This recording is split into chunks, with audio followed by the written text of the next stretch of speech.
Oi,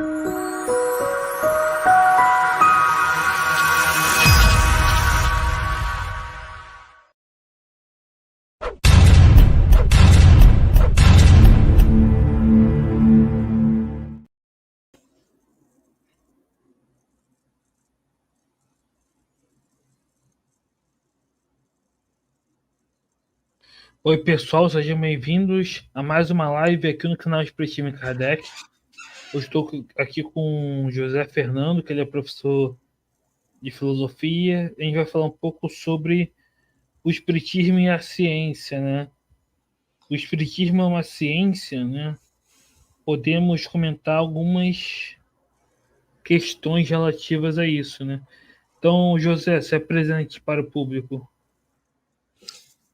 Bom, boa noite a todos. Meu nome é José Fernando.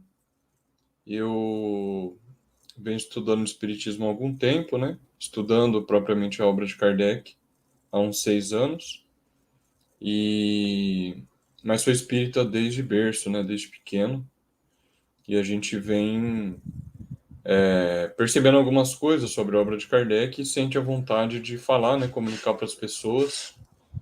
Então, agradeço o convite aí mais uma vez. A gente já fez uma live uma vez, né, Eric, lá em 2021, se eu não me engano. E vamos continuar conversando aí sobre esse tema, que é muito importante, né, que é o Espiritismo e a ciência, ou o Espiritismo é uma ciência, né? Exatamente. Então, eu queria começar perguntando: o Espiritismo é uma ciência? E como podemos responder algumas objeções que se fazem em relação a isso? Bom, Eric, como eu tenho falado há um tempo, né,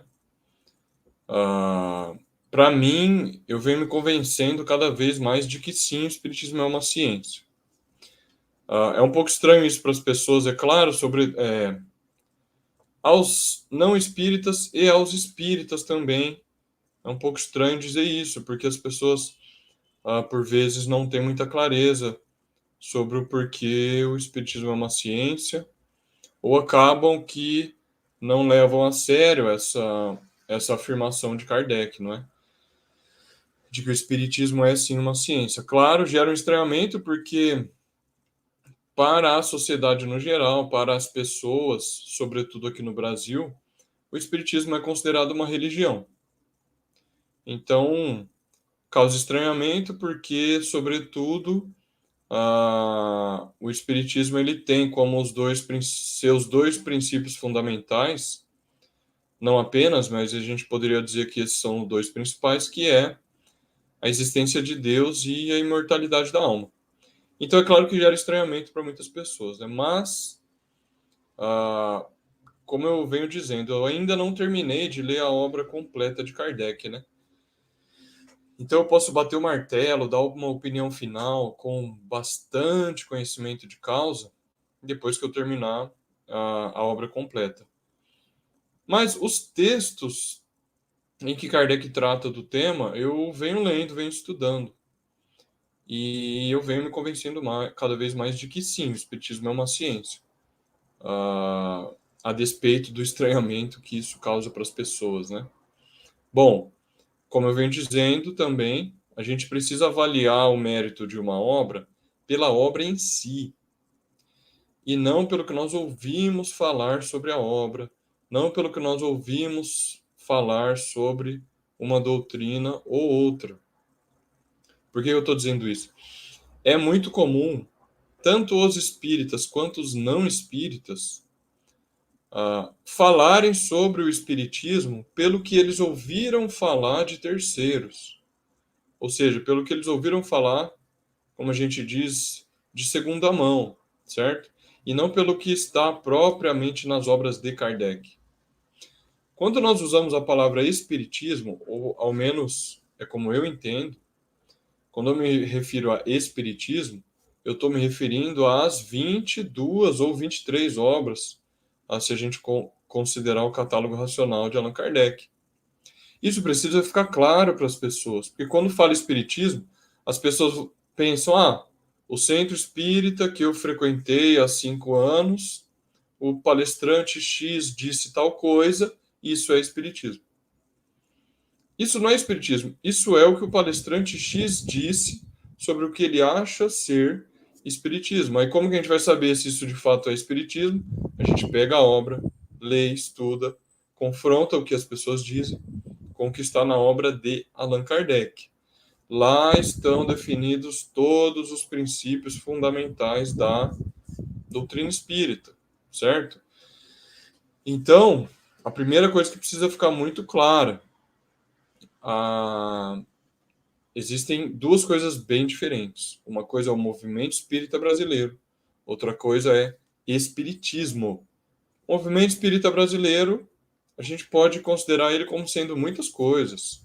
Um fenômeno social, cultural, histórico, composto de milhares e milhares de pessoas, composto de mais de 100 anos de história, composto de instituições diversas que podem nem sempre concordar sobre os mesmos pontos.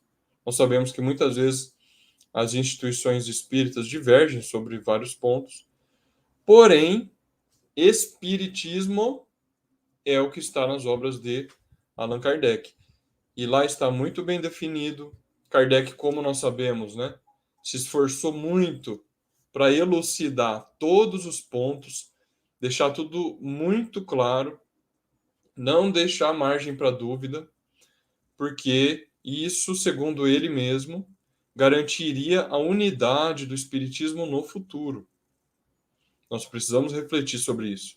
Por que é que o movimento espírita brasileiro diverge tanto acerca dos pontos a respeito do espiritismo? Se Kardec se esforçou tanto, e na minha visão até agora conseguiu, dar uma clareza tão grande para a obra que não gera dúvidas, ao menos, sobre os seus princípios fundamentais. Então, ele se preocupou com essa unidade posterior para a doutrina espírita. Bom, para finalizar essa primeira parte, basta a gente lembrar da definição do próprio Allan Kardec. O Espiritismo é uma ciência de observação e uma doutrina filosófica. Enquanto ciência de observação, ele estuda as relações que se podem estabelecer entre os homens e os espíritos. Enquanto doutrina filosófica, consiste nas consequências morais que dimanam, que provém dessas mesmas relações, certo? Ou também ele dá uma definição mais sintética nessa obra, o que é o Espiritismo, já no preâmbulo da obra. Ele dá uma definição mais sintética. O Espiritismo é uma ciência prática que estuda a origem, a natureza e o destino dos espíritos. Então a gente percebe nessas duas definições, uma um pouco mais completa e a outra mais sintética, mais resumida, que o espiritismo é uma ciência. Isso é curioso. Antes de ser uma filosofia, é uma ciência. Essa é outra coisa sobre a qual nós precisamos nos atentar. Porque às vezes as pessoas acabam comparando o espiritismo com outros sistemas filosóficos. Como que o espiritismo trata essa ou aquela questão filosoficamente? Veja, o espiritismo, ele só vai refletir filosoficamente sobre aquelas coisas que ele observou, que ele experimentou, ou que Kardec e os seus as pessoas que contribuíram, que construíram conjuntamente com ele o espiritismo, observaram. O espiritismo vai refletir filosoficamente sobre as consequências que surgem dos fatos observados. Isso é uma coisa que é preciso ficar bem claro. O espiritismo não é uma doutrina filosófica. Kardec afirma isso muitas vezes, que nasceu da mente de um homem apenas, criou um sistema e divulgou suas obras. Não é isso.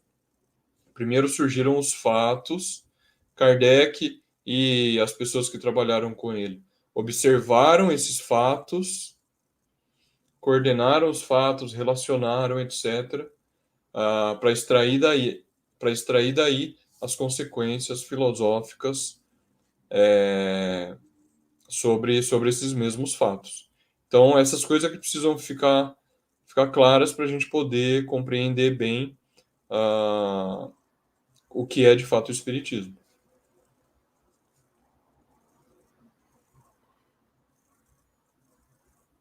Excelente, como você bem falou, o Espiritismo, como o próprio Kardec define no preâmbulo do que é o Espiritismo, né?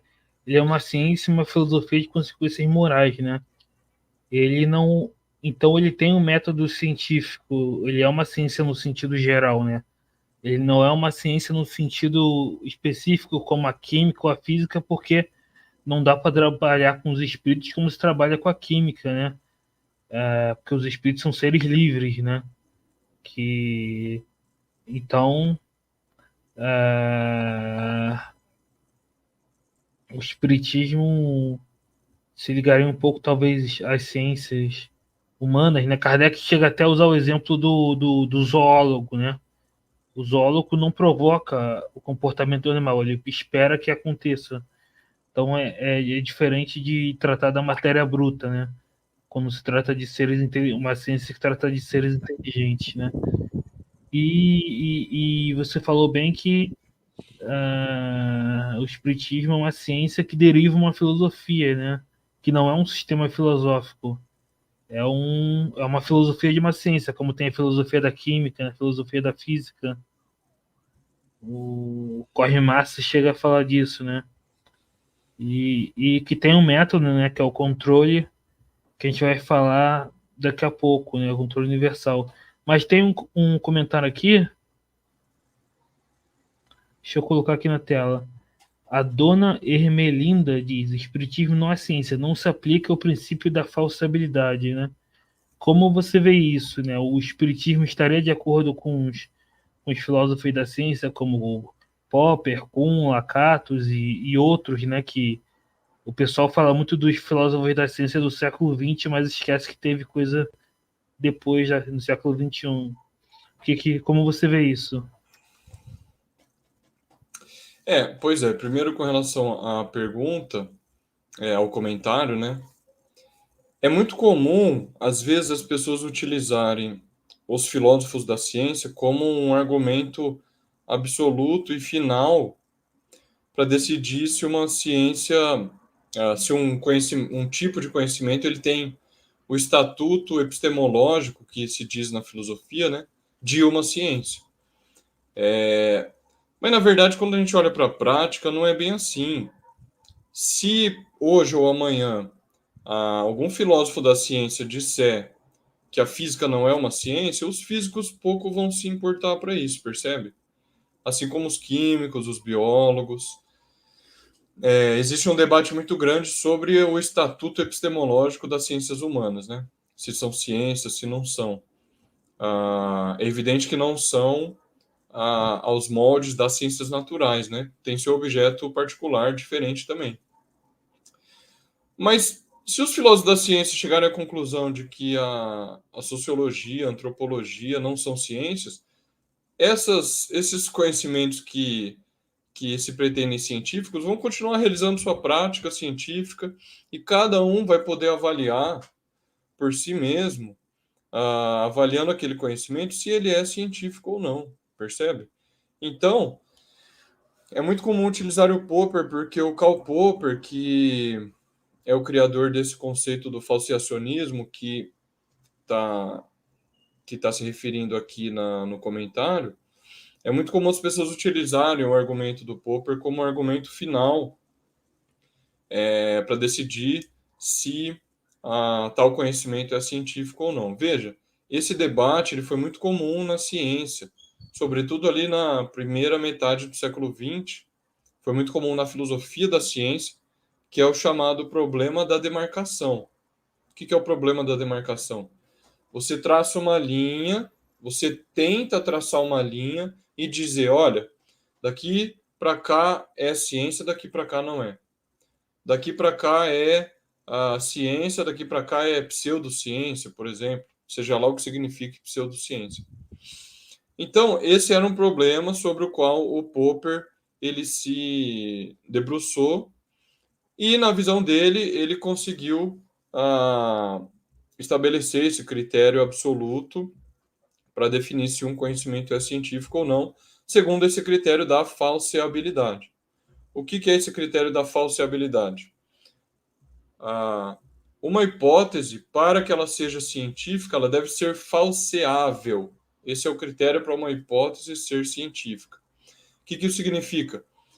Eu preciso formular uma hipótese que pode ser submetida a teste. Sendo submetida a teste, ela vai ser provada verdadeira ou falsa. Ainda que ela seja provada falsa, ela é científica, no sentido que existe a possibilidade de ela ser testada. Se eu formular uma hipótese que não pode ser testada de nenhuma maneira, segundo o Popper, ela não é científica. Nesse raciocínio, caso surgisse uma evidência contrariamente àquela hipótese, que está falseando aquela hipótese, eu jogaria fora a hipótese e formularia outra, certo? Duas coisas sobre esse ponto. Num certo sentido, o espiritismo poderia ser falseável, no sentido de que é possível realizar um experimento científico no espiritismo, que, na minha visão, é a reunião mediúnica. Então, a reunião mediúnica, ela é o experimento científico da ciência espírita. Você realiza uma reunião mediúnica, que Kardec chamava, nós chamamos assim, né? Kardec chamava de reunião espírita, simplesmente, para se comunicar com os espíritos. Seguindo as condições determinadas pela própria ciência, você vai se comunicar com os espíritos, vai observar os espíritos, observar no sentido de tomar contato com o fenômeno, certo? Não observar no sentido literal com os meus olhos. Observar no sentido de tomar contato, experienciar aquele fenômeno. Então, em princípio, o espiritismo seria falseável neste sentido. Porém, é o que você comentou, Eric. O objeto de investigação do espiritismo são os espíritos. Os espíritos são inteligências dotadas de vontade livre. Então, esse objeto ele tem uma especificidade com relação às ciências naturais, por exemplo. Ele tem uma característica própria.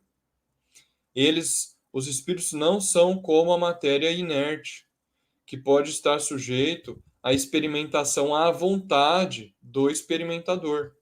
Kardec deixa isso muito claro no diálogo crítico do que é o espiritismo. Eu recomendo a leitura aqui para quem enviou a mensagem. Kardec deixa isso muito claro.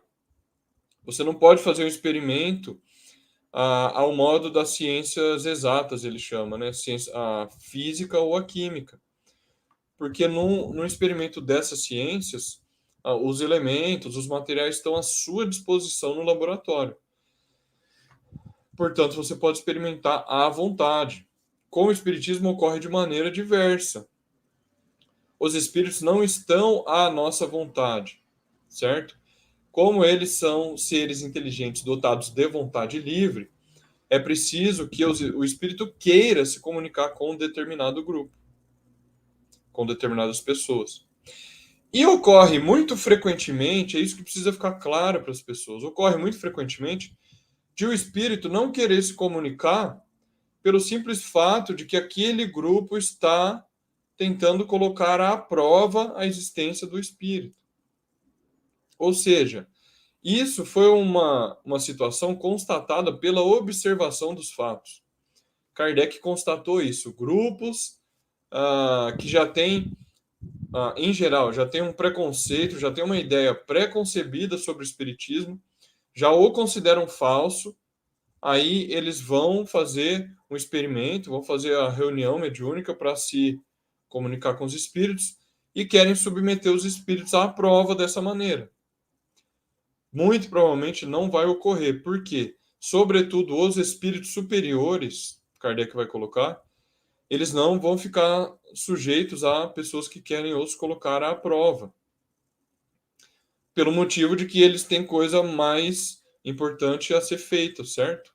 Do que convencer pessoas que já não estão predispostas a serem convencidas. no sentido de que elas já têm preconceitos, ideias preconcebidas de que aquilo é falso. Então, pode ser que o espírito apareça na frente da pessoa. Se ela já está com um preconceito, uma ideia preconcebida de que aquilo é falso, ela não vai acreditar, ela vai usar mil argumentos, dizer que aquilo é uma ilusão ou qualquer coisa do tipo. Então, Kardec diz, é como se você pegasse um sábio do instituto, né, um sábio da academia, e começasse a fazer perguntas triviais para ele de matemática. Quanto que é 2 mais 2? Para ver se de fato ele tem algum conhecimento científico. Ora, um sábio da academia, como Kardec dizia, ou um físico com PhD, com 50 anos de experiência, professor de uma universidade respeitada hoje, ele não ia se prestar a ter o seu conhecimento questionado dessa maneira, porque ele tem mais o que fazer, certo? Se um grupo solicitasse ele para ficar fazendo esse tipo de pergunta, para questionar, ver se de fato ele domina aquele assunto, ele ia ele não ia atender esse grupo, ele vai falar, não, deixa eu ir para o laboratório trabalhar que eu ganho mais, certo? Então, desse ponto deriva esses dois. Primeiro, num certo sentido, o espiritismo ele pode ser testado no sentido de que você pode realizar um experimento e observar os fenômenos. Isso é perfeitamente possível, desde que você cumpra certas condições, que são dadas pelo próprio fenômeno. É o que eu venho comentando. Em toda a ciência, a, a condição de observação do fenômeno é dada pelo próprio fenômeno, porque a natureza tem as suas próprias regras, ela não está sujeita aos desejos do homem, certo? Então, eu gostaria muito que os micro-organismos, que as bactérias, elas fossem maiores para eu poder observar o olho nu. Isso não vai acontecer. Para você observar, você precisa do instrumento correto, que é o microscópio. Da mesma maneira, os astros, você precisa do telescópio. Da mesma maneira, os espíritos, você precisa do médium. E você precisa ter o desejo sério de se instruir, é o que Kardec vai dizer. Você precisa ter o desejo sério de se instruir, não ter preconceitos, não ter ideias preconcebidas, querer colocar os espíritos à prova. Você deve buscar, experimentar para aprender com os espíritos. Eu quero aprender com os espíritos. Já tive um conhecimento teórico prévio, que é outra coisa importante. Você não vai experimentar com os espíritos antes de um conhecimento teórico prévio. Isso é importantíssimo. O próprio Kardec coloca isso. É preciso, ao menos, ler antes o que é o Espiritismo, o Livro dos Espíritos e o Livro dos Médiuns, para você poder experimentar e observar os fenômenos, certo? Até porque um fenômeno, meramente pela sua observação, ele vai ser destituído de significado, certo? De sentido. É preciso de um conjunto teórico prévio para você poder observar aquele fenômeno. Isso os filósofos da ciência já chegaram à conclusão no século XX, que o fenômeno, pela mera observação, pode não significar nada para o leigo, mas para o cientista, o que já conhece a teoria, significa muito. Kardec deixa isso muito claro no que é o espiritismo, deixa isso muito claro. Por vezes, um mero detalhe pode significar muita coisa para quem já conhece o espiritismo, já conhece a teoria previamente.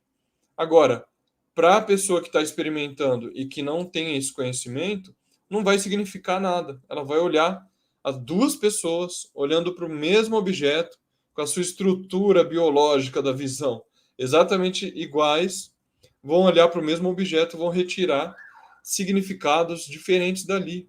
E o que explica isso? O conhecimento prévio acumulado, adquirido pelo estudo teórico que as pessoas têm. Isso os filósofos da ciência chegaram à conclusão no século XX, que o conhecimento teórico prévio como que modifica a observação da pessoa, certo?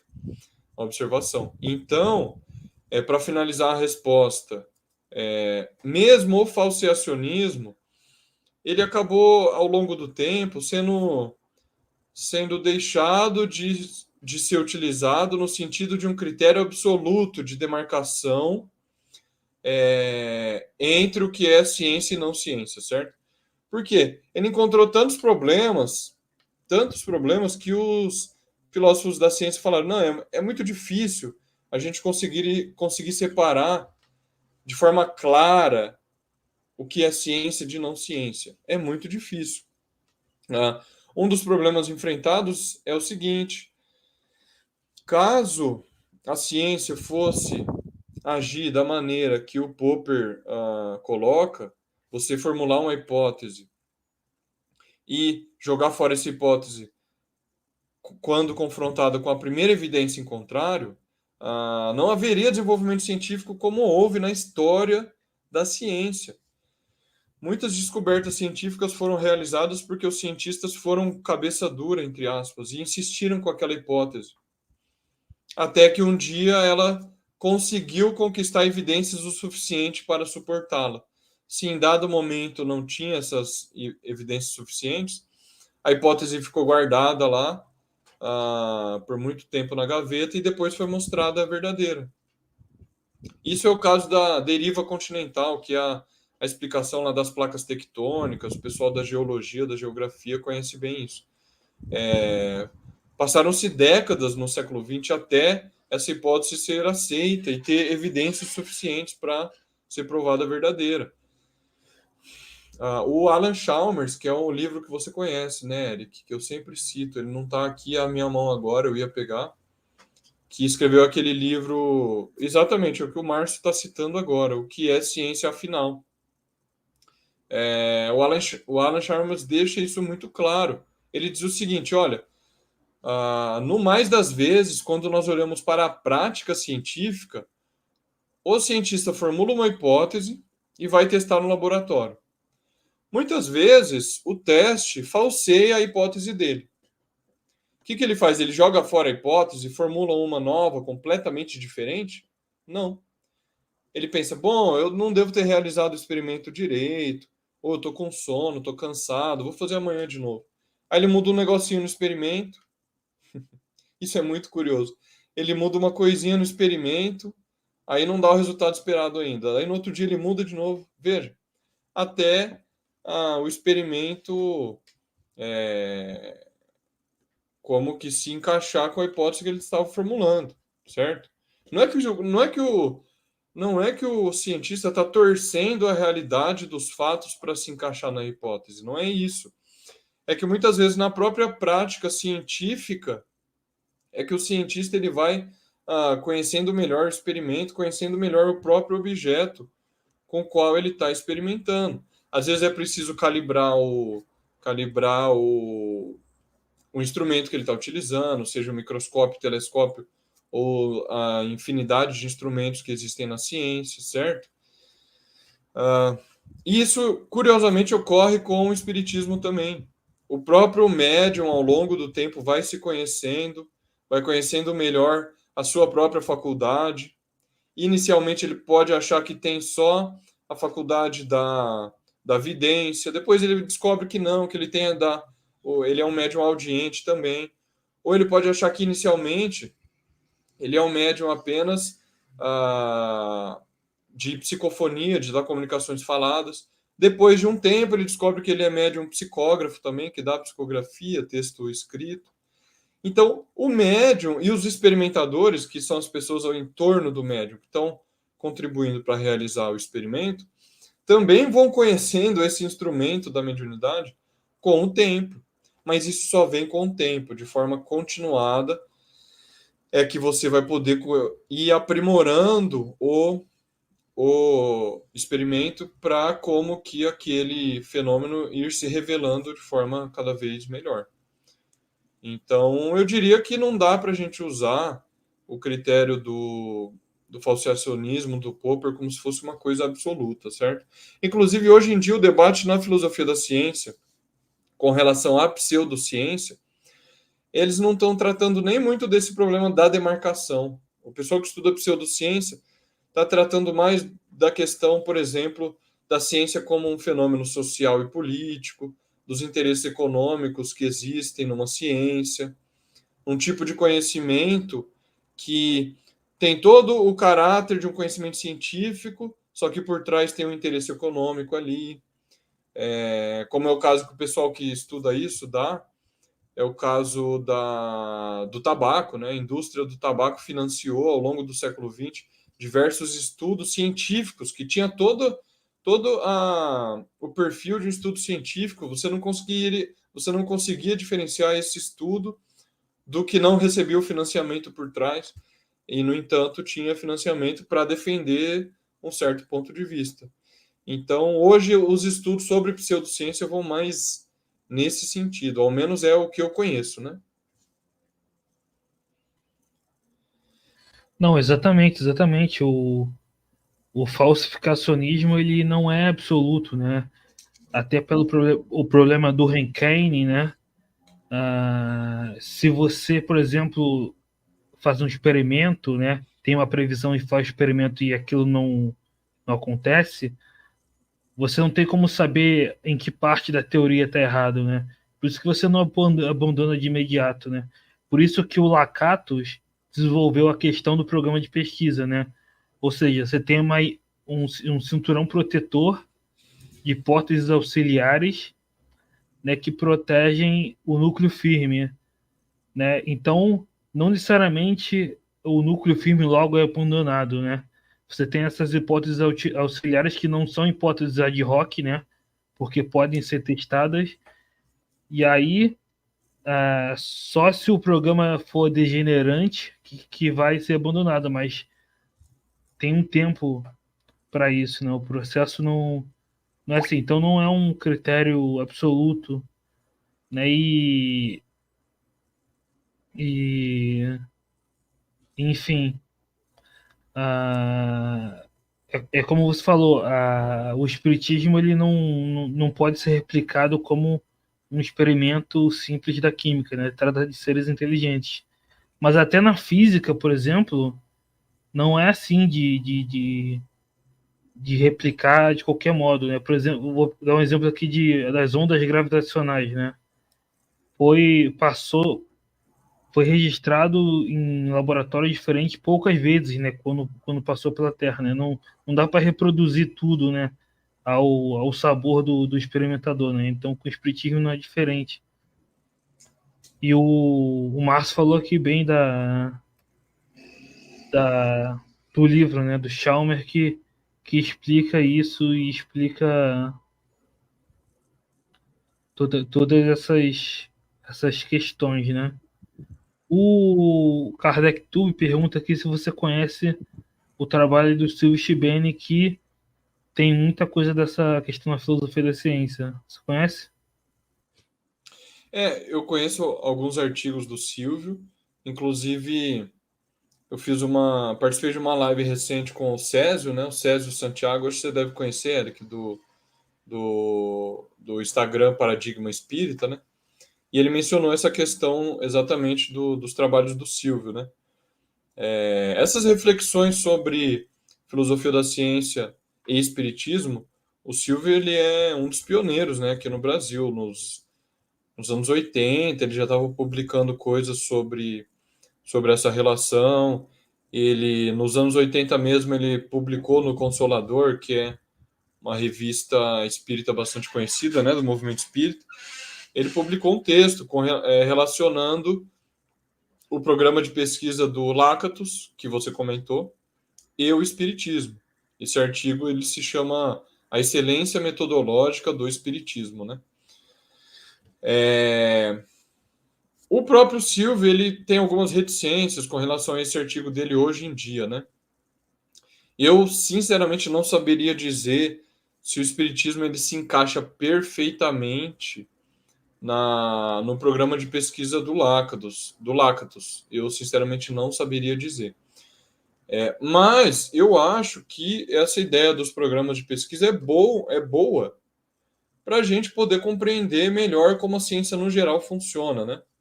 Acho que é difícil a gente tentar uma identificação perfeita entre uma ciência ou uma teoria científica e esse programa de pesquisa do Lakatos, né? Realmente eu não saberia dizer se tem uma identificação, uma coincidência perfeita. Mas é bom para a gente compreender como é que a ciência funciona. Na verdade, todas as teorias dos filósofos da ciência são boas para a gente compreender como a ciência funciona. Mesmo o indutivismo, que é o que veio antes do falseacionismo do Popper, né? Depois o falseacionismo do Popper, depois a revolução científica lá do Thomas Kuhn, depois os programas de pesquisa do Lakatos. Todo o debate dentro da filosofia da ciência, ele contribui para que a gente compreenda melhor como a ciência funciona. Mas a gente não pode cair no erro de tomar um argumento de um filósofo da ciência de maneira absoluta para invalidar completamente uma ciência. Isso não acontece só com o espiritismo, Eric. O Popper ele afirmou que a psicanálise não era ciência, afirmou que muitas coisas não eram ciência. E às vezes Até o o pessoal. darwinismo, a princípio ele falou que não era ciência e depois mudou de ideia. Exatamente. E aí os biólogos não ligam muito para isso e vão continuar praticando a sua ciência, percebe? Ela obtém resultados. É como o Cosme Massi sempre diz. Bom, tem duas coisas que a gente pode tirar como presentes nas ciências de observação. É trabalhar com os fatos, e você faz isso observando, e usar a razão. Essas duas coisas estão presentes no Espiritismo. Ele observa os fatos, ele relaciona, organiza os fatos, ele deduz as consequências, ele cria as leis gerais que explicam esses fatos e ele faz as aplicações úteis. É exatamente o que Kardec explica no primeiro capítulo da obra A Gênese, o caráter da revelação espírita, certo? Então, essas duas coisas estão presentes nas ciências de observação e estão presentes também no espiritismo. Mas voltando à pergunta sobre o Silvio Shibeni, né? Inclusive, ele publicou um artigo recentemente no Jornal de Estudos Espíritas, muito interessante o artigo, relacionando a investigação do espiritismo com a concepção de consciência de vários filósofos da modernidade, como, por exemplo, os empiristas, né? John Locke, David Hume, o Berkeley e mesmo o Descartes, colocando que a concepção de consciência do Berkeley ela propiciaria a investigação do espiritismo com relação a essa consciência, que é o espírito, que é invisível, e se manifesta através dos efeitos, se manifesta através dos seus pensamentos, da sua memória, da sua faculdade da razão, da vontade, etc. Que esses filósofos já tinham colocado como a percepção de que o próprio homem tem uma consciência, percebe? Eles dizem, olha, eu não tenho acesso à consciência em si do homem, eu não consigo abrir a cabeça dele e provar se ele tem uma consciência. Eu só consigo alguma segurança sobre a consciência dele pelas manifestações do pensamento através da comunicação. Então, esses filósofos colocaram isso e o Silvio sugere ali uma possibilidade de investigação da consciência invisível, que seria o espírito, através dessa concepção do Berkeley, né? Então, o Silvio, de fato, tem trabalhos muito interessantes nisso. Pelo efeito se deduz a causa, né? Exatamente. E toda ciência investiga os fenômenos assim. Você nunca observa o elétron diretamente com o seu olho, nem com o microscópio, nem com o microscópio mais potente, percebe? Os cientistas chegam à conclusão de que existe um elétron, eles postulam a existência de uma entidade tal que deve possuir certas propriedades. Não é que o cara pegou o elétron na mão, que ele viu no microscópio, percebe? A interação de uma certa coisa com outra coisa está dando uma consequência terceira. Então, para explicar essa consequência terceira, eu devo dizer que essa coisa primeira tem uma carga negativa, por exemplo. Aí eu vou postular que exista uma coisa que eu vou chamar de elétron que tem carga negativa, percebe? Mas é da interação dessa coisa com uma outra coisa, é que eu vou observar ali uma consequência, e dessa consequência que eu vou dizer, bom, essa coisa que está interagindo com a outra coisa só pode ter uma carga negativa. E aí eu vou supor que isso seja o elétron. Então, a ciência está recheada de exemplos desse tipo, que você investiga o fenômeno pelo seu efeito e não pela causa. Não diretamente pela causa. Do efeito, você supõe a causa, que é o que Kardec vai dizer, que é um axioma que o Espiritismo aceita como uma verdade indiscutível, né? Uma verdade que você não precisa provar, que é o princípio de causalidade, que vem desde os gregos. O princípio de causalidade utilizado na ciência. Todo efeito tem uma causa e Kardec vai complementar. Todo efeito inteligente deve, por isso mesmo, ter uma causa inteligente. E esse é o grande trunfo do Espiritismo, essa é a grande virada do Espiritismo. Os fenômenos mecânicos poderiam encontrar uma causa numa explicação física. A grande virada é quando aquele fenômeno, aquele movimento de objeto, deixa de ser mecânico para se tornar inteligente. Deste momento em diante, eu preciso encontrar uma causa inteligente para esse movimento de objeto. Esse é o grande ponto de virada do Espiritismo. A Ana comentou que eu creio que o espiritismo tem similaridade e influência de diferentes filosofias da ciência, mas não é necessário que se encaixe integralmente em nenhuma, mas que pegue o melhor de cada. Exatamente, né? Da mesma forma com outras filosofias, né? Tem gente que quer relacionar o espiritismo com o kantianismo, com, enfim, mas é uma filosofia própria que pode se relacionar com diferentes campos, né? Enfim, agora avançando na pauta, né? A gente pensou em falar, sendo o espiritismo uma ciência, qual o seu método, né? E aqui a gente tinha elencado na pauta, né, umas características comum às ciências, né? Observação, abdução, indução, dedução, né? Então, é muito comum também as pessoas dizerem isso. Bom, se é uma ciência, tem que ter um método científico, né? Claro. E a gente poderia dizer que Kardec não inventou a roda, percebe? Para fazer uma investigação científica sobre um objeto de forma experimental, ele utilizou o método experimental. Ele deixa isso muito claro no primeiro capítulo de A Gênese, o caráter da revelação espírita, que é um capítulo importantíssimo para a gente entender essa dimensão epistemológica do espiritismo, como ele é construído enquanto ciência, qual é o caráter do espiritismo, né, que Kardec vai explicar nesse capítulo. Então, simplesmente ele começou com a observação dos fatos, ele inferiu a lei geral que explica esses fatos. Qual é o tipo de raciocínio que está embutido nesse processo? É a indução. Então, da observação de muitos casos repetidos, você encontra um padrão e aí você cria a lei geral que explica esses fenômenos.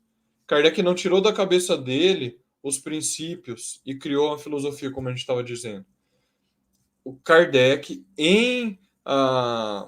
juntamente com os espíritos, porque como o Cosme Massi diz, né, o espiritismo é uma obra feita a quatro mãos. Kardec, trabalhando juntamente com os espíritos, ele observa os fatos e tira daí as consequências. O exemplo que o próprio Kardec dá lá no item 15 desse capítulo da Gênese. O fato muito singular de espíritos que não se percebiam mortos. A pessoa morre e o espírito, a pessoa não percebe que morreu, acha que está viva ainda, continua com seus hábitos, os seus gostos, etc. Os espíritos superiores que trabalharam com Kardec não vieram dizer para Kardec, olha, isto existe. O que eles fizeram? Eles provocaram a manifestação de espíritos nessa condição para que Kardec e os homens pudessem observar esse fenômeno pudessem fazer observações continuadas e extrair dali uma lei geral, que é o que Kardec diz. Após sucessivas observações, percebeu-se que este fato constituía uma lei e não uma exceção. E aí você deduz disso a lei geral, por indução, na verdade, né? Eu falei deduz no sentido amplo aí do termo. Por indução, você cria a lei geral. Ocorre em diversos casos que muitos espíritos não se percebem como mortos. Então, pela indução da observação de muitos casos, você cria a lei geral. E da lei geral, você vai deduzir as consequências disso. Então, pelo que nós estávamos comentando antes, a observação dos fenômenos. Quando Kardec observou que aquele movimento de objetos, que os fenômenos espíritas ou as manifestações espíritas, como Kardec chama, e que tinha o nome vulgar, né, de mesas girantes ou mesas falantes, do momento que observou-se ali que tinha uma manifestação inteligente, você supõe que a causa seja também inteligente, certo? Este processo de supor uma hipótese para explicar um fenômeno que não tem uma explicação aparente nas teorias conhecidas, o tipo de raciocínio que está embutido nessa explicação é o que se chama de abdução, que é o termo criado pelo filósofo americano Charles Peirce, né, ali no final do 19, começo do século 20. A abdução, quer dizer, existem fenômenos que não estão encontrando uma explicação nas teorias já conhecidas. Ou seja, esse fenômeno ele é surpreendente, no sentido de não obter uma explicação conhecida. Você formula uma hipótese para tentar explicar esse fenômeno. Caso essa hipótese seja verdadeira, o fenômeno deixa de ser surpreendente e passa para a ordem dos fatos, passa para a ordem dos fatos naturais. É exatamente isso que Kardec faz. Dos efeitos, ele supõe a causa daquele fenômeno. Esse filósofo Charles Peirce vai dar o nome de abdução, que é a forma de uma explicação científica que é utilizada em todas as ciências. É o que os filósofos da ciência chamam de inferência para a melhor explicação. Das diversas hipóteses existentes para explicar um fenômeno, qual é a melhor? Qual é a que explica o maior número de fenômenos? Essa hipótese ela vai sair vencedora com relação às outras. É exatamente isso que Kardec coloca nesse capítulo da Gênesis, que ele coloca no capítulo dos sistemas, que é o capítulo 4 do Livro dos Médiuns, da primeira parte. Ele vai colocar todos os sistemas, que são as hipóteses, né? Ele chama de sistema. Todas as hipóteses que pretendiam explicar aqueles fenômenos. E vai refutar uma a uma, porque algumas são simplesmente equivocadas porque negam a realidade do fenômeno. Hoje o pessoal fala negacionista, né? Tem esse termo aí. Kardec vai dar esse nome, sistemas de negação, porque simplesmente negam a realidade do fenômeno. Outras hipóteses aceitam a realidade do fenômeno, o que é bem mais razoável, né? Por exemplo, a Igreja Católica aceitava a realidade do fenômeno, mas explicava ele de uma maneira diferente, dizendo que a causa não poderiam ser os espíritos, como o Espiritismo diz. E a própria academia ou instituto que Kardec se referia à época, né, deu uma explicação de negação, que negava a realidade do fenômeno. Isso é muito curioso. Uma ciência negando fenômenos e uma religião aceitando os fenômenos, mas dando uma explicação diferente. Então, nesse capítulo, Kardec vai colocar um a um sistemas e dizer ou porque eles não fazem nenhum sentido, porque simplesmente negam a realidade do fenômeno, essa não é uma posição razoável, ou porque a explicação que eles dão tem problemas, como era o sistema diabólico, né, que Kardec chama, que era dado pela religião, ou porque que aquela explicação ela explica parte dos fenômenos, mas não explica eles como um todo. e somente o sistema multi-espírita ou poliespírita, não é como Kardec diz, é que vai explicar a totalidade do fenômeno. Por exemplo, o sistema diabólico dado pela religião diz que só espíritos maus poderiam se comunicar. Bom, isso é parte da explicação, porque de fato espíritos maus podem se comunicar, mas não explica os fatos como um todo, porque existem comunicações muito boas de um nível alto de moralidade, de intelecto, e que só poderiam vir de espíritos ah, elevados. Então você tem comunicações de espíritos maus e de espíritos bons. Sendo assim, a explicação melhor é a explicação espírita, segundo Kardec.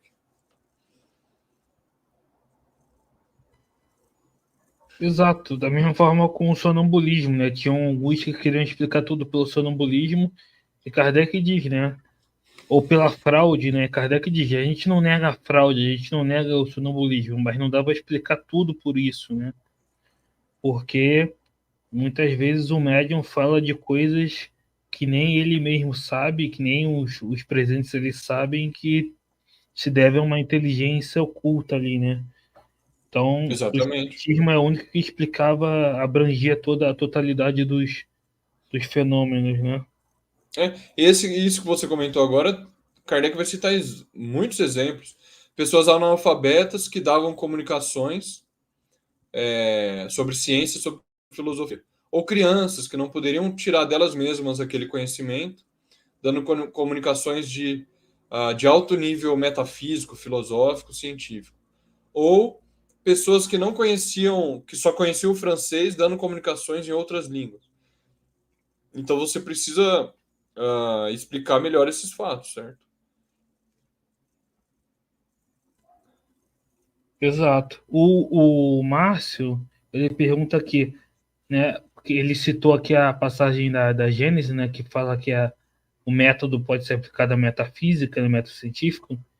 E ele pergunta qual o impacto de se dizer que o método experimental é aplicável também às coisas metafísicas, conforme Kardec consignou em A Gênese, né? Porque realmente muitos filósofos fizeram críticas à metafísica, né? O próprio Kant, né? Dizendo que era uma coisa muito especulativa, né? E Kardec tentou colocar uma metafísica bem embasada, né? Experimentalmente embasada. Não abandonar a metafísica igual fazer o positivismo, né? Mas fazer uma metafísica embasada experimentalmente. Exatamente. Essa é uma questão bastante complexa, né? Porque o próprio Kant, a obra dele é complexa e esse é um tema bem difícil, né, na obra de Kant. Mas a pergunta do Márcio é qual o impacto de se dizer que o método experimental é aplicável também às coisas metafísicas, conforme Kardec consignou em A Gênesis. Eu acho que o impacto é enorme. Como eu venho dizendo, eu acredito e nós espíritas que estudamos a obra de Kardec com profundidade acreditamos que ele foi bem sucedido em aplicar o método experimental à questão da alma, que era tradicionalmente estudada pela metafísica, que é a área da filosofia que estuda, que desde os gregos tratou da existência da alma, da imortalidade da alma e também da existência de Deus, né? Então, conforme nós vamos estudando a obra de Kardec, nós percebemos que, na minha visão ao menos, ele foi bem sucedido em aplicar o método experimental a um problema metafísico que é a imortalidade da alma. Às vezes as pessoas não sabem muito bem, mas essa questão da alma, ela vem desde os gregos, Platão, Aristóteles, e ao longo de toda a história da filosofia, a maioria dos grandes filósofos tratou dessa questão da alma. Muitos deles assumiam a alma como verdadeira e tentavam provar sua existência filosoficamente, através de argumentos racionais. O próprio Descartes tentou provar a existência da alma usando o método do raciocínio, não é? Filosoficamente falando. O Fedel, né? Exatamente, o Fédon, que é a obra do Platão, que ele vai colocar o Sócrates dando vários argumentos favoráveis à existência da alma, que eram argumentos filosóficos, embora observassem a natureza humana nesse sentido de observação, né? Observar como funciona a natureza humana e tentar provar por meio da argumentação filosófica que o homem tem uma alma. Isso foi um problema filosófico ao longo de toda a história. Quando chega no Kant, o Kant ele vai defender que a razão humana não pode fazer ciência, não pode construir conhecimento científico sobre metafísica, né? A metafísica não pode ter o mesmo estatuto que a física, por exemplo. É o que o Kant vai defender. Porém, na minha visão, na nossa, né, que eu acho que muitos espíritas que estudam Kardec vão concordar, Kardec consegue sim aplicar o método experimental a uma coisa metafísica como é a alma. Então, como o próprio Cosme afirma, né, Kardec conseguiu demonstrar que Kant estava errado sobre este ponto. Sobre este ponto. Agora, o impacto disso, Márcio, eu acho que o impacto ele é enorme, é sem precedentes, sobretudo para a nossa vida moral, não é? Então, você conseguir que uma ciência demonstre cientificamente, como hoje se diz, você ter a comprovação científica de que a alma existe, uma dúvida que atormentou o homem ao longo de toda a história da humanidade, você ter a comprovação de que finalmente a alma sim existe, o homem é uma alma, não é apenas um corpo, e após a morte ele continua, porque o ser é a alma, não é o corpo. O ser é a alma, e o ser continua porque a alma é imortal, ela não morre junto com a morte do corpo. Isso é de um impacto para a nossa vida moral que é impressionante. Agora, com relação ao mainstream filosófico, né, os filósofos, a academia, os cientistas, essa descoberta está longe de ter um impacto, simplesmente porque eles não consideram o espiritismo uma ciência. A academia não considera o espiritismo uma ciência respeitável, nem uma filosofia respeitável. Então, a academia, os cientistas, os filósofos que estão nas universidades hoje, não se deram conta ainda disso, dessa grande descoberta do espiritismo. Quando se derem conta disso, vão falar, puxa vida, por que a gente não aproveitou essa obra antes, né? Um autor lá do século XIX, Kardec, logo após Kant, ele conseguiu demonstrar isso. Enfim, vamos aguardar as cenas dos próximos capítulos aí. Enquanto isso, nós espíritas vamos estudando e tentando explicar para as pessoas. A realidade é que a maioria da academia não estuda o espiritismo, né? Você vê o Pondé falando do espiritismo, por exemplo, né? Falou de tudo menos de espiritismo, enfim, não. Mas enfim, seguindo aqui a pauta, a gente pensou em falar sobre o controle universal, né? Que é o método, um dos métodos, né? E como garantir a verdade de informações que venham de um lugar desconhecido, né? Então, falar um pouco desse método, né? Kardec se utilizou, né? Que primeiro vem a lógica, a razão, né? Depois a universalidade, né? Como era esse método que Kardec usava para validar as comunicações, os ensinos. Exatamente. Vamos dizer que esse seria uma segunda parte, né, do método da ciência espírita. Uma vez que você descobre que aqueles fenômenos eles possuem uma causa inteligente, essa causa inteligente é o que se chama de espírito ou alma, as almas dos homens que viveram na Terra. Essas almas vão para algum lugar, certo? Então, para você conhecer essa alma, conhecer esse espírito e conhecer esse lugar em que os espíritos habitam, você precisa conversar com eles. É curioso como Kardec usou um método muito simples, que é conversar com os espíritos, perguntar para eles acerca do mundo espiritual, acerca da realidade do mundo espiritual. Só que Kardec fez isso utilizando uma quantidade de comunicações enorme, vindas de diversos pontos do mundo, como o próprio Kardec vai dizer, vindo dos 5 continentes.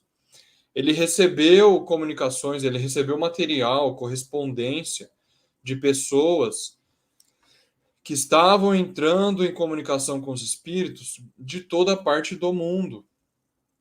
Ele pegou todo esse material, confrontou e viu que existia ali um padrão na resposta dos espíritos sobre a realidade do mundo espiritual.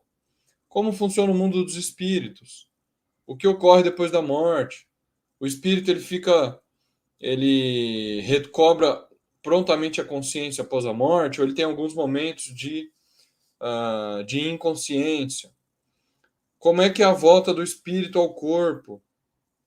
Como é que o espírito age sobre a matéria? Como é que ele produz esses fenômenos de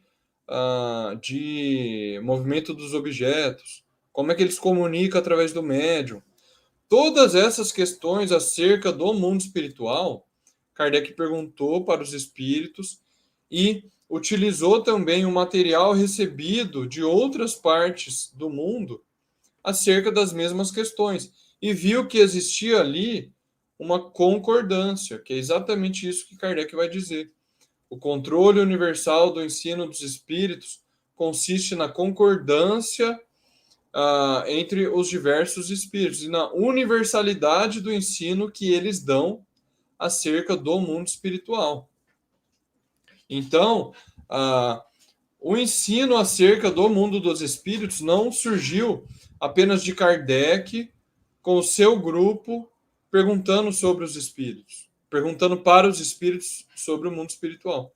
Ele confrontou as diversas opiniões, se a gente quiser chamar, ou os diversos relatos dos espíritos sobre o mundo espiritual. Isso é um meio de você poder elevar o grau de confiabilidade que tem de uma informação que você não pode verificar, vamos dizer, por si mesmo, com a sua própria observação. Você não pode ir lá ver e provar como é que foi aquilo. Isso é muito comum, por exemplo, utilizado nos julgamentos em tribunais, não é? Um fato passado que você não consegue acessá-lo diretamente, porque ele está no passado. O que você faz? Você usa apenas uma testemunha? Não, você usa diversas testemunhas para ir construindo de forma mais aproximada possível, mais fiel possível, a realidade daquele fato. Usado na história também, né? Por exemplo, você pega para ver se algo aconteceu, você pega figuras históricas que não se conheciam entre si e que falavam da mesma coisa, né? Então é assim que funciona. Médiuns que não se conhecem entre si, né?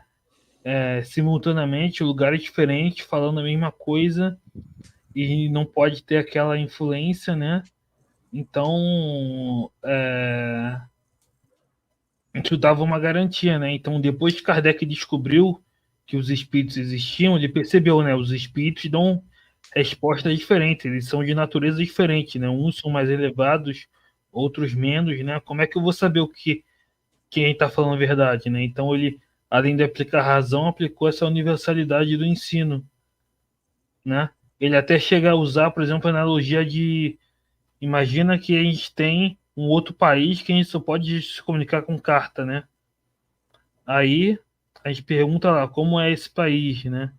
E a maioria das cartas diz num sentido, né? Você vai seguir, né? Claro que a universalidade não é o único critério, né? Se a maioria falar algo absurdo, nem por isso vai ser aceito. Por isso que antes vem o critério da razão e da lógica, né? A partir daí se constrói essa universalidade do ensino, né? E além de analisar pela escala espírita, enfim. Exatamente. Eu ia mencionar mesmo esse exemplo da história. Você utiliza isso na história também, para saber se, para conhecer um fato histórico do passado, você pega diversas fontes, confronta para tentar se aproximar ao máximo daquele fato. E Kardec fez isso ao longo de 10 anos. Os princípios eram confirmados, confirmados, confirmados. Ou se algum princípio era que era observado contrariava a teoria, Kardec fazia um ajuste na teoria, como toda ciência deve fazer. Você constrói uma teoria e se algum fato vem contradizer aquela teoria, você faz um ajuste na teoria. Então, esse controle universal do ensino dos espíritos, ele vai colocar que só se pode ter alguma confiança na informação acerca do mundo dos espíritos se existe uma concordância geral naquele ensino, se aquele ensino ele é universal, se ele vem de fontes diferentes, de médiums desconhecidos, estranhos uns aos outros, que não se conhecem, simultaneamente, que é o que ocorreu na época, simultaneamente. Quase que ao mesmo tempo, as comunicações pipocavam e vinham de todos os lugares. Esse é um outro ponto que Kardec vai colocar interessante também. Você não pode tomar como verdade universal apenas o que um médium ou o que um grupo está dizendo acerca da realidade do mundo espiritual. Não pode nem confiar no médium que questiona vários espíritos acerca de um ponto. Não pode confiar de maneira absoluta, eu quero dizer. Porque existem os espíritos mistificadores, enganadores, que podem assumir diferentes identidades, assinar com nomes diferentes e comunicar através daquele médium. E nem de apenas um grupo, porque as pessoas daquele grupo podem estar sob influência desse mesmo espírito. Então você precisa ter uma pluralidade enorme de comunicações para poder ter uma confiabilidade maior. E Kardec, de fato, teve comunicações de muitos lugares. Essa semana mesmo eu me deparei com um texto de Kardec que ele recebe a correspondência de uma pessoa do Peru que comprou o Livro dos Espíritos em Lima, no Peru, e se correspondeu com Kardec para tratar de um determinado assunto. E o próprio Kardec dizia que o Espiritismo, a revista Espírita tinha assinantes na China. Ele recebeu comunicações de Argel na África, não é? Do Brasil, tem lá o Olímpio Teles de Menezes comunicando na revista Espírita. Exatamente. Então, Kardec recebeu essas comunicações de diversos pontos do globo. E é isso que vai constituir a força do Espiritismo. Kardec vai dizer, é por isso que o Espiritismo se alastrou, se espalhou sobre a face da Terra de uma maneira tão vertiginosa e incrível. Ele vai dizer nesse capítulo do caráter da revelação espírita. Nenhuma doutrina filosófica ou científica ela se espalhou de forma tão vertiginosa como o Espiritismo. Porque quando a revelação vem apenas por um homem, seja uma revelação divina, seja uma revelação científica, no sentido de dar a conhecer uma coisa desconhecida, ela demora um tempo, décadas às vezes, para ir ganhando a opinião das pessoas. É muito curioso. Esses dias eu estava assistindo uma aula de um professor sobre Kant, e ele diz que Kant não estudou na escola a física de Newton, estudou na escola a física de Descartes. Ele foi conhecer a física de Newton posteriormente. E nesse momento a física newtoniana estava ganhando a Alemanha ainda. Então, às vezes a gente não para pensar nisso, né? Porque hoje a física newtoniana é completamente espalhada e aceita nas escolas e ensinada como uma teoria correta. Mas o Kant, na escola, ele não teve a física do Newton, ele aprendeu a física de Descartes. Depois a física do Newton veio ganhando terreno. Isso é muito curioso, mas eu estou dizendo isso porque Kardec afirma isso. Uma teoria, uma doutrina saída da cabeça de um homem, às vezes demora muito para ganhar terreno. E com o Espiritismo, não. Ela surgiu simultaneamente em diversos pontos do globo. É por isso que o Espiritismo ganhou milhões de adeptos apenas em 10 anos. Isso é um fenômeno impressionante. Milhões de adeptos apenas em 10 anos. Isso é uma coisa realmente impressionante. E que todos podiam se certificar daquilo, porque todos podiam experimentar dentro da sua própria casa, poderiam entrar em contato com os espíritos e observar a verdade daquela teoria. Então, esse controle universal é importantíssimo. E nós, espíritas, no movimento espírita, às vezes não nos damos conta da importância desse princípio. A gente criou um hábito ruim, na minha visão, de assumir como verdade o que um espírito fala através de um médium. A gente assume aquela obra como verdadeira. Isso é um erro na minha visão. A gente precisa pegar as obras, pode ler, não tem nenhum problema. Pegar as obras dos espíritos que falaram através dos médiuns, principalmente aqui no Brasil, no século XX, confrontar com a obra de Kardec, porque lá já foi feito esse trabalho do controle universal. A gente não precisa reproduzir o que Kardec fez, de tentar pegar informações de todo o mundo simultaneamente, até porque hoje com a tecnologia isso seria muito difícil, né? O próprio Cosme ressalta isso. Não precisamos reproduzir esse método. O método espírita, neste sentido do controle universal, não é de você reproduzir a concordância geral do ensino. É você pegar o conteúdo que tem numa obra mediúnica, confrontar com o que já foi feito por Kardec, que é exatamente esse controle universal.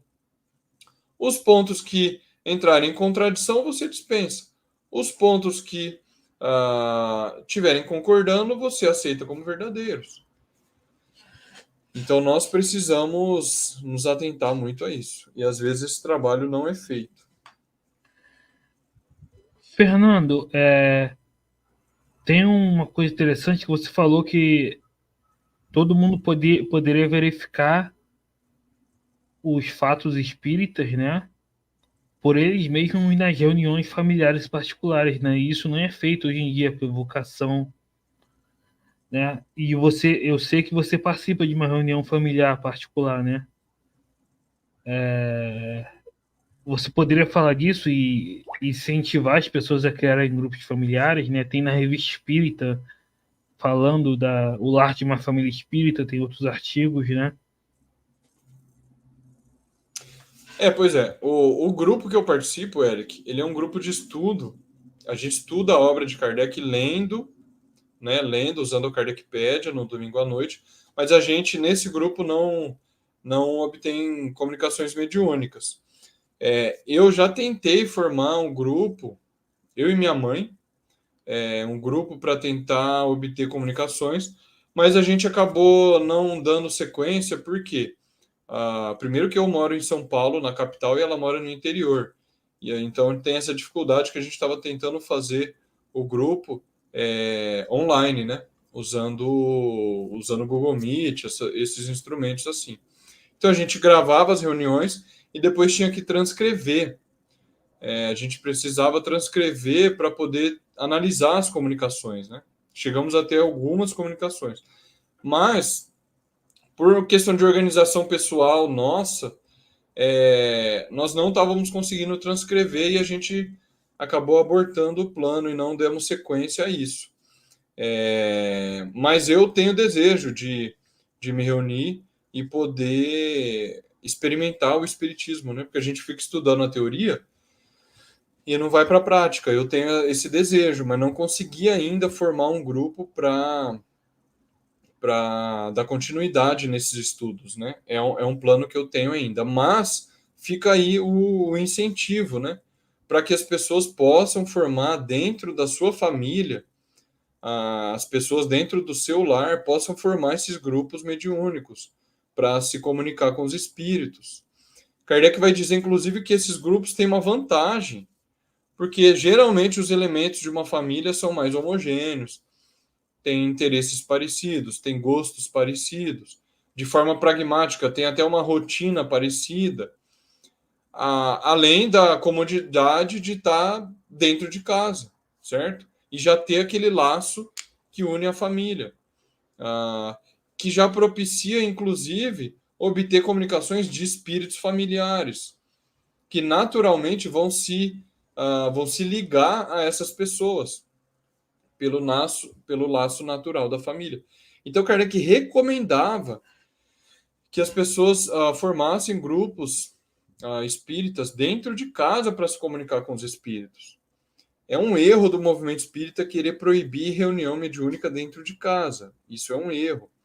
o movimento espírita ele se burocratizou de tal forma que proibiu a prática espontânea do espiritismo dentro de casa, e isso é um erro. Então, as pessoas precisam perder o medo de se comunicar com os espíritos. É muito curioso, as pessoas têm medo, né? E tudo o que Kardec fez foi transformar não, porque sempre foi um fato da natureza, mas foi mostrar, foi demonstrar que os espíritos são uma força da natureza, um fenômeno natural como qualquer outro da natureza. Então, não tem por que ter medo de se comunicar com os espíritos. Então, fica aí o incentivo, né? Para as pessoas acabarem com esse medo, formarem com responsabilidade, com estudo sério, com desejo sério de aprender com os espíritos, de se comunicar com espíritos familiares para obter notícias. Não há nada mais prazeroso, não é? Do que a gente obter notícia de familiares que já se foram, tomando os devidos cuidados, realizar a reunião mediúnica em casa, porque não há nenhum problema. Exatamente, né? A gente tem aí o IPA, que tem vários grupos, o JA, que tem vários grupos mediúnicos, eles têm uma revista que eles colocam as comunicações, enfim. Tem aqui uma última questão da Ana, que ela pergunta: o que você pensa da concepção do espiritismo como a doutrina cristã, ao menos em uma concepção filosófica como alguns propõem? O Kardec vai colocar que o Espiritismo é uma doutrina cristã porque, a partir da ciência, ele, ele observou que existem consequências morais e essa moral é a mesma da do Cristo, certo? Defendendo os princípios da caridade, da humildade, etc. No Livro dos Espíritos, os próprios espíritos vão responder que Jesus é o guia e modelo da humanidade, não é o tipo mais perfeito a que a criatura pode aspirar, pode atingir. Então, a moral espírita que surgiu como consequência da ciência, da observação dos fatos, ela vai concordar com a doutrina do Cristo. E Kardec vai dizer na Gênese, o Espiritismo concorda com a doutrina cristã pelo fato de que não há uma melhor, certo? E numa concepção filosófica, se a gente aceitar que existe uma verdade, o Espiritismo, buscando a verdade, só poderia chegar na doutrina cristã. Se a gente aceita que existe uma moral que é considerada verdadeira e que, como Kardec diz, é melhor, é a melhor, certo? Então, na concepção moral, o Espiritismo vai concordar com o cristianismo, embora não tenha a estrutura teológica que tem o cristianismo. E por que não tem? Porque é uma ciência, simples assim. Mas na sua parte moral, sim, ele vai concordar com a doutrina moral trazida pelo Cristo, sobretudo nos evangelhos.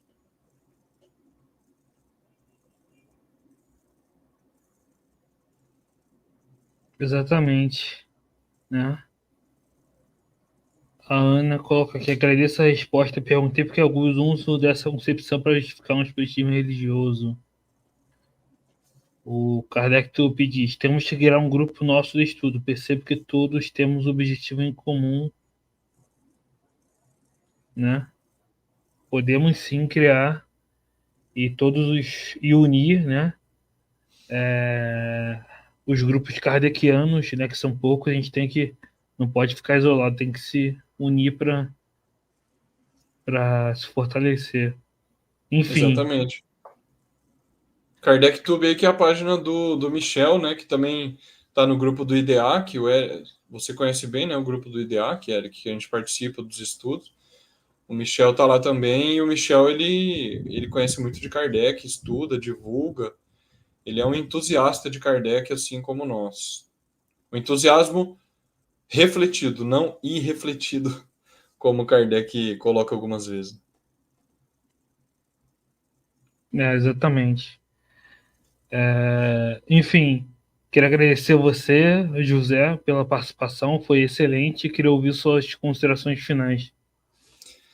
Eu que agradeço, Eric. É sempre muito bom conversar com você, conversar com quem estuda o Espiritismo, estuda a obra de Kardec e ter uma visão similar à nossa, né?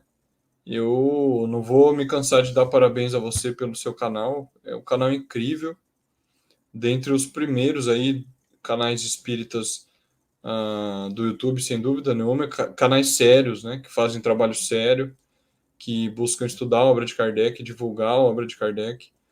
Sem dúvida nenhuma, você dá uma contribuição muito grande aí pro Espiritismo. E vamos reunir os esforços, vamos conversar com o Michel aí, para a gente continuar estudando Kardec. Muito obrigado e boa noite a todos. Excelente. Muito obrigado, José. Muito obrigado ao Kardec Tube, à Ana, ao Márcio, ao Jones, ao Canindé Espírita, né? A todos. E pessoal, curtam, compartilhem, se inscrevam e nos vemos no próximo vídeo, numa próxima live. Então, até a próxima.